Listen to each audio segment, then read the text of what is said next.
सर्वेक्षण कसे करू शकता, पोलिसी बळाचा वापर कसा करू शकता, नंतर भूसंपादन करणाऱ्या एकाही व्यक्तीवर कोणत्याही प्रकारे साधी चापट सुद्धा मारलेली नाही.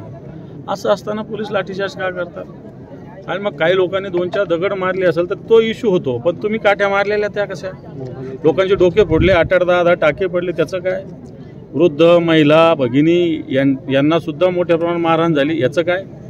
आणि म्हणून मला असं वाटतं पोलीस किंवा सरकार ज्या पद्धतीनं अन्याय करून अतिरेक करून ॲक्वायझिशनचा प्रयत्न करतो, मला वाटतं शेतकऱ्यांचा याला विरोध आहे आणि आम्ही या विरोधासोबत राहून सगळ्यात महत्त्वाचं इथं जर पाहायला गेलं की 7,000 एकर जमीन आहे किंवा 2567 हेक्टर जमीन, 67,000 जमीन आहे, 85% जमीन ही बागायत आहे, 10-11% जमीन जिरायत आहे आणि 2-3% जमीन अशी की जी बिगर शेतीची. मला असं वाटतं ॲक्विजिशन करताना जी जमीन बागायती एवढ्या मोठ्या ॲक्विजिशन गरज नाही, ज्या जमीन नापीक आहे अशा ठिकाणी ॲक्विजिशन झालं पाहिजे असं सातत्यानं संकेत आहे. ते न पाळता अशा पद्धतीनं जर बागायती जमिनीचं ॲक्विजिशन भूसंपादन होणार असेल तर त्याला जनतेचा विरोध आहे. तुम्ही पोलिसांशी देखील बोलला, तुम्ही ग्रामस्थांशी देखील बोलला, पोलिसांची बाजू कशा पद्धतीने तुम्हाला इथे या ठिकाणी येऊन काय दिसतं? काल हे आंदोलन झाल्यानंतर शासकीय कामकाजात अडथळा आणल्याप्रकरणी 250 ते 300 लोकांवर गुन्हा दाखल आहे, तर 6 जण ताब्यात आहेत आणि जे 6 जण ताब्यात आहेत त्यांना 2 दिवसाची पोलीस कोठडी. एसपींनी तुम्हाला नेमकी काय माहिती? नाही, कोठडी दिली त्यांनी सांगितलं ना. ते पोलिसांनी 353 दाखल केला आहे, 324 दाखल केले, 2 गुन्हे दाखल झाले. एका गुन्ह्यात 307 पण आहे, एका गुन्ह्यात 324 पण, 353 सुद्धा आहे. आमचं म्हणणं आहे की 353 होऊ कसं शकतं? सरकारी कामकाजी तर काहीच नाही ना. भूसंपादन ऑफिशियल नाही झालेलं नाही, मोजणीचं ऑफिशियल काही नाही, आणि मग सरकारी कामात अडथळा आणलाच कुठं? पोलीस आले कसे? पोलीस ज्याच्या संरक्षण आलं त्याची एकाची तक्रार नसताना पोलिसांनी बळाचा वापर केला. 353 याच्यात होऊ शकत नाही. मला वाटतं युक्तिवाद निश्चित कोर्टात हे सगळे शेतकऱ्यांची मंडळी करतील आणि जामीन होईल. आम्ही पोलिसांनाही सांगितलेलं आहे, पोलीससुद्धा शेवटी माणूस आहे, ते सुद्धा शेतकरी आहे, शेतकऱ्याची भूमिका समजून घ्यायची विनंती केली आहे. 307 जे कलम आहे हे मला चुकी, बैलगाडी उधळली म्हणून काय 307 कसं होऊ शकतं? एखाद्याने काय डोक्यात दगड घातला, एखाद्याने तलवार मारली, की एखाद्याने रिव्हॉल्वर रोखली, असं काहीच नाही. बैलगाडी उधळली, बैलगाडी रस्त्यावर आणली म्हणून 307 हे पोलिसांनी सांगितलं. आम्ही म्हटलं बैलगाडी इथल्या सगळ्या लोकांच्या हातात बैलगाडी आहे ना, बैलगाडी घेऊन सगळेच लोक जातात आणि म्हणून हा 307 सुद्धा चुकीचं होईल. पोलिसांनी नाही ऐकलं तर याच्यासाठी कायदेशीर लढाई आम्ही लढू. तुम्ही मोठा बोलताना असा एक महत्त्वाचा, त्यावेळेस शेतकऱ्यांनी सांगितलं की विजय शिवतरे जे स्थानिक आमदार आहेत त्यांनी पोलिसांवर दबाव टाकला आणि हे गुन्हे दाखल करायला सांगितलेला आहे. मला असं वाटतं एका आमदाराच्या दबावाखाली पोलिसांनी एवढं काम करण्याची गरज नाही, कारण हा काय आमदाराचा इश्यू नसतो. विमानतळ म्हणजे काय का आमदाराचा विषय नाही आहे, हा राज्याचा विषय असतो. राज्याच्या गृहमंत्र्यांनी अर्थात मुख्यमंत्र्यांनी याच्यात लक्ष घातलं पाहिजे. आमदाराच्या म्हणण्यावर पोलिसांनी मला असं वाटतं एवढं मोठे पावलं उचलले नाही पाहिजे. आणि असं जर उचलत असेल राजकीयतून तर मला वाटतं आम्हाला याच्यात राजकारण करावं असं मुळीच वाटत नाही. आमदारांनाही सांगतो की तुमचा मतदारसंघ आहे, तुमच्या भागातली जनता आहे, तिच्या जीविताचं संरक्षण करणं, मालमत्तेचं संरक्षण करणं हे आमदाराचं काम आहे. पण तो आमदारच अशा पद्धतीनं जीवितावर आणि मालमत्तेवर हल्ला करत असतील तर मला असं वाटतं जनता त्याला सुद्धा विरोध करेल. तुम्ही आता एक मोठा आरोप करता आहात, केला आहात आता काही वेळापूर्वी, की मंत्रालयात एक मोठी टोळी बसली आणि शेतकऱ्यांकडून कमी दराने किमती घेऊन ती 20-20 पटांनी. नेमकं काय कुठं पद्धतीने आहे? मी मागच्या अधिवेशनात बोललो होतो. सिन्नरला MIDC झाली, एकही प्लॉट गेला नाही. खरेदी करणारी मंडळी कोण आहे तपासा.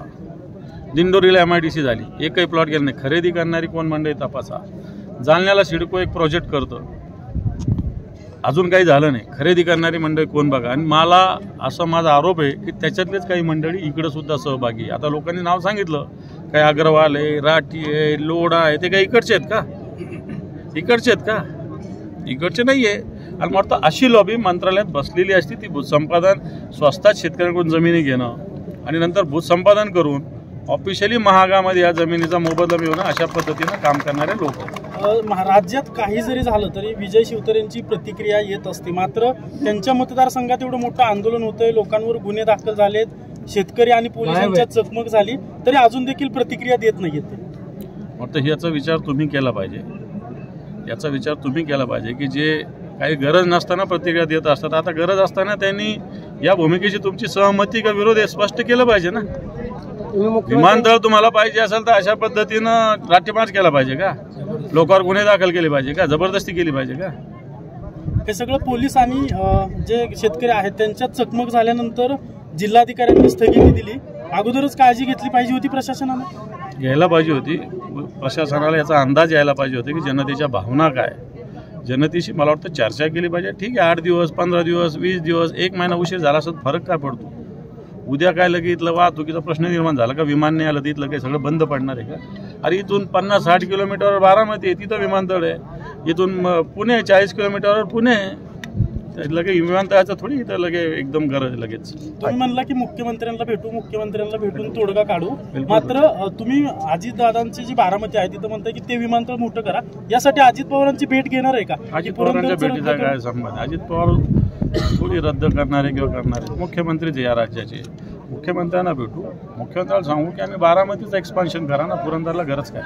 अजित पवारांचं वक्तव्य असं आहे की गेल्या काही दिवसापासून सातत्याने शेतकरी भेटतात आहेत त्यांना. त्यांचं म्हणणं असं आहे की विमानतळ झाले, विमानतळाची पुणे जिल्ह्यामध्ये गरज आहे. काल त्यांनी असं वक्तव्य केलं होतं की स्थगिती देतोय, परंतु ती एका दिवसाची स्थगिती होती की आणखी वाढणार? या संदर्भात प्रशासनाशी तुमचं काय बोलणं झालं? नाही, माझं काही बोलणं झालेलं नाही या संदर्भात. मी फक्त आता कालचा जो लाठीमार आहे, लोक जखमी झालेले आहे, हा विषय तातडीचा होता, त्याच्यामुळे तेवढी चर्चा केली.